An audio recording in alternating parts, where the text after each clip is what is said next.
I've always suspected that robots are coming to take the places of human beings, especially in areas of sports or other jobs which are physically demanding. And now looking at this comment, it triggered this thought or suspicion again. And so this is why I think robots are coming to football quicker than you think.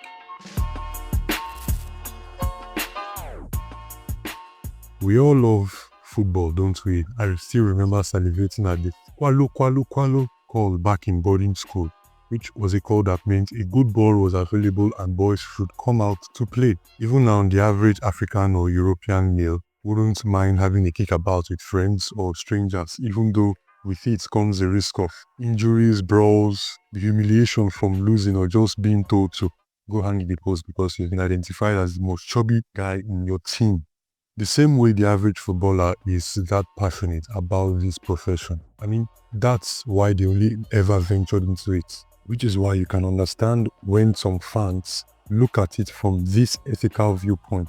A dedicated fan of a football club sees playing for that club as a blessing alone. I'm literally tucked up in bed and I got rammed. I can't believe it. So, seeing his club's player publicly criticize these increased games, he would look at it as a sort of disregard to the entire club or profession that is football. Again, every football fan anticipates watching their team play as many times as possible. It's like being a fan in any other sport or entertainment. You would want to see your favorites perform every week, if possible, every day, or release new songs, new episodes as often as possible. So unsurprisingly, it's going to come off as hypocritical when one fan sees another criticize these decisions as Gideon Matic is doing here. Even if criticizing increased games, which he's doing, does come from a place of genuine concern. But as this person points out, fans aren't even listening to these days because the higher-ups, some would argue, are only interested in here comes the money.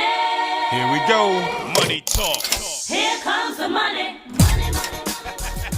The new reformatted Club World Cup that just held in the US was a sort of money gifting tournament. Just look at the record cash prices that were paid to participating teams, not to talk of the eventual winners. So it is perfectly understood why smaller teams would be looking forward to participate. There were literal part-timers out there sharing the pitch with the likes of Thomas Müller, Harry Kane and Erling Haaland and Kevin De Bruyne and so on. From the perspective of FIFA, one of the motivation was to bring global exposure to these lesser known teams and more money to these clubs and in turn develop football in their respective countries. You can deduce already that fans who are concerned about players' health and well-being were in place with this expanded format of the Club World Cup. But certainly not these fans of relatively smaller clubs. Just look at these Orlando Pirates fans. It was a pleasure to have their team compete on such a global stage. The Western world now knows that there's South African football with a working league and their own giants like Orlando Pirates or Mamelodi Sundowns, coupled with the internet and social media.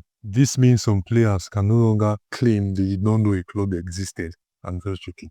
Of course, it can be argued that these small teams at the Club World Cup are already powerhouses in their respective local leagues, and FIFA have only just gone on and empowered them further to increase the gap between them and other much smaller teams in those leagues, which, if you're a good student of history, not just football, isn't exactly good. There is no way the majority at a club like Chelsea will complain about increased games. Starting with the expanded Club World Cup, its expansion means the prestige from winning it is greater, but it also means they earned the most from it by winning the whole thing. Chelsea Football Club operate a policy of signing loads of players, usually to a very long-term contract, and squad depth and strength undoubtedly contributed to them going that deep into the Club World Cup off the back of an already very long season after they went deep into the now expanded European Conference League. They played 13 games, well, 15 if you include the group stage qualifications, as well as the usual 38 local league matches, plus domestic cup games. That's 57 matches plus the 7 at the Club World Cup. If an English team does the treble and reach the final of the FIFA Club World Cup, they would have played 68 matches before the new season officially starts. Or to start the new season, however you spin it.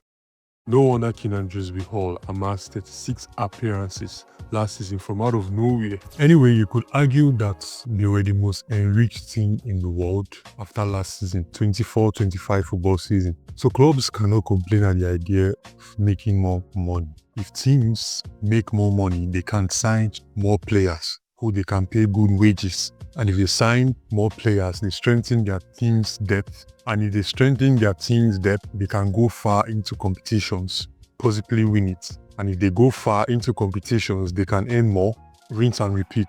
It's how nearly every super club have built and sustained dominance. Winning also helps the club's name sell. For example, Real Madrid didn't win any major competition in the 24-25 season.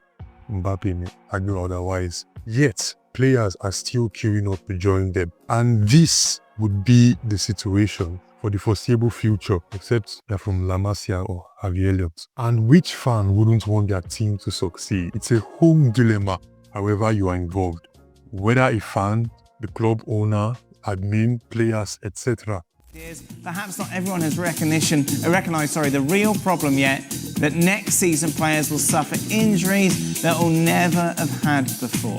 If not this season, then it will happen. There will be injuries at some stage at the World Cup or afterwards. So if it's too much on players, who would then play? Let's say players run out of stamina or there are too many injuries in the season and so on. All the physical and fitness related issues or challenges that the team could face during a season.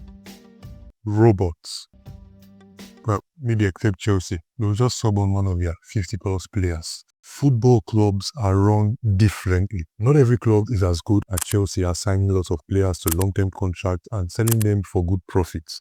Don't forget, good profits generated from sales isn't much of an issue these days, with the Saudi princes ready to pounce upon even players who didn't perform as expected, also known as flops. Overall, fatigue and injuries are going to increase due to fixture congestion, especially due to trying to catch up with the original football calendar, which I think has been caught up to already, but UEFA and FIFA are locked up in a kind of rivalry that says more games.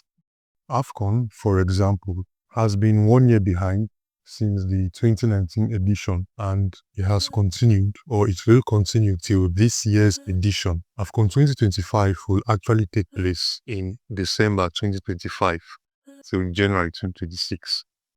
I remember watching an episode from the FIFA 2018 World Cup preparation documentary, and I saw something that worried me. Robots playing football, and the documentary narrator quoted one of the engineers saying in 2050 football will have robot players. Teenage me thought it was a bluff, and it was not. Necessity is the mother of invention, and I think with trying to catch up with the calendar, the increase in the number of fixtures per season resulting in fatigue and injuries, robot players are nearer than we think. Not Haaland. And that is probably the best solution to cater for player welfare. Some people argue that for the amount of money footballers earn, they should have no problem working multiple days a week, like normal people do for much less money. But we can all agree that it's not realistic. If that happened, I mean, we've already seen the increased injuries, but also the standard of football would drop. Salah and Yamal are going to be more reluctant to stress their hips and knees trying to play trivela crosses. You have more players less eager to chase the ball, and so on. VAR technology has been introduced in top competitions since 2017. Personally, I have never trusted the job of assistant referees, especially on offside calls. There is no way a human can time those calls with 100% accuracy. Hence the various wrong calls over history before VAR was introduced. Guess what? Even with VAR, there are still shocking errors because it's human referees watching those videos and informing the main referee. I think with refereeing, the replacement has begun. First with goal line technology and then semi-automated offsides. It's only a matter of time before there are replacements for players too.